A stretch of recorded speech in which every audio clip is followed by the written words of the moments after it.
what would it mean to you if somebody else stepped forward and said, I'm going to protect that person for you so they can continue to be there in your life?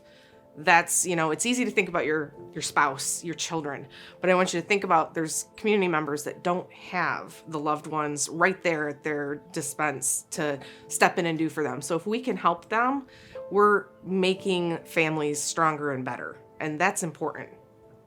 Michigan Face Mask Warriors is a grassroots initiative. It's actually nationwide, and each state has its own chapter. So I'm the state admin for Michigan, and it started with one gal up from Traverse City actually posting in a bunch of sewing groups on Facebook, just saying, hey, we're gonna need masks. I see what's going on in China, what's going on in Italy, and it's coming here. We need to step up, we need to help. I said, I can sew, and I'm pretty good at Facebook. What can I do? My husband works for the government, and he said, hey, we're gonna need masks. Can you pop out a couple at least for the family? Sure. So I did that, thinking, well, I should help some family and friends. And then I posted on Facebook, and suddenly I had an explosion of, can you do this? Can you make me this? Can you make this for such and such a doctor's office? Can you help my vet clinic? That's kind of where it went. How I got started in doing this was my daughter's 14. She wanted to learn to sew. And so I said, okay, well, pick what you want. She wanted to do a face mask. I said, sure. So we found a pattern and we made it, and I posted a picture of it, and somebody immediately was like, oh my gosh, I need like 25 of those. Can you make them for me? And I said, okay. So that's kind of how it started. And I mean, that was probably 2 weeks prior to me even starting with the Michigan Face Mask Warriors. So I had the girls, they trim the strings and, kind of put them together and string the elastic for me. We can sew, they're gonna need masks, we should help. And it was just instinctual. For all of the people in all of the different groups that I'm working with, it is a passion of the heart. Not all of us can sew. Some of us are just simply taking the plastic sheeting and duct tape and making isolation gowns. A lot of people are sewing. We have 3D printing going on for the face shields and the visor things that hold the face shields, laser cutters, you name it. If there's a medical need right now, we've got at least one, if not multiple groups doing it. No matter what your skill ability is, you can be, you can sew, they need people that can do everything from cutting fabric to pinning to ironing, things like that. My kids are even helping with the ironing, creating bias tape, running to Joann's, placing an order for Joann's to get the supplies into the hands of those that can sew. There are things that you definitely can be doing, and I'm happy to teach you a couple things if you want to know. So all of these groups working together and the various people around the county, around the state, around the nation, first of all, it gives you something to do when you're stuck at home. I have some people who are messaging me saying, I haven't left my house in 5 weeks and I'm going crazy. I need something to do. What can I do for you?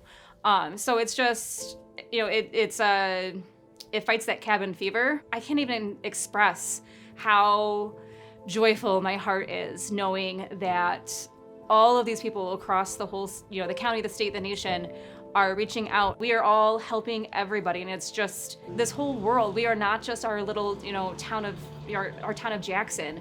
We impact everybody around us.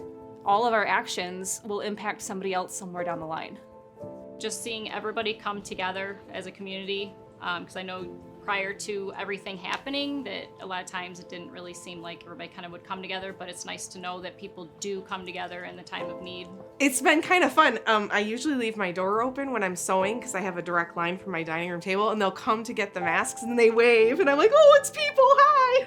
So it's been really great, meeting different people, talking to different people. I like going into Meijer once in a while and seeing that somebody's wearing a mask that I made. I'm like, oh, that's so nice. There's never anything that is too small at this point. Even if you can sew just a couple of masks, it's going to benefit somebody somewhere, and it would be greatly appreciated and helpful for sure. I tend to be the kind of person that puts other people first. But for my girls to see that I can still be mom, I can still make dinner, I can still meet our needs here at home, and I can help give back to the community in a different way during a time that's just crazy, I think that shows them that they're capable of balancing multiple things too. So, it is stressful, But for them to be able to see that, it's a role model. It's an opportunity for me to show them that they can be more than just school. They can do more than just stress out about a homework assignment. It's so appreciated, all of the work that we are doing.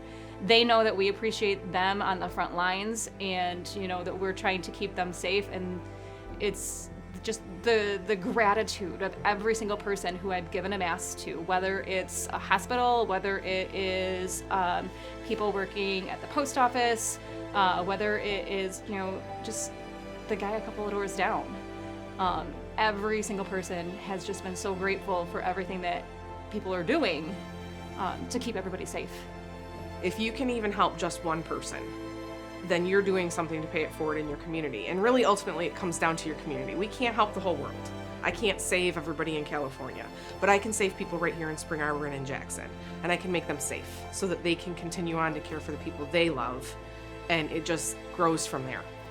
Everybody is stepping out of the woodwork to help.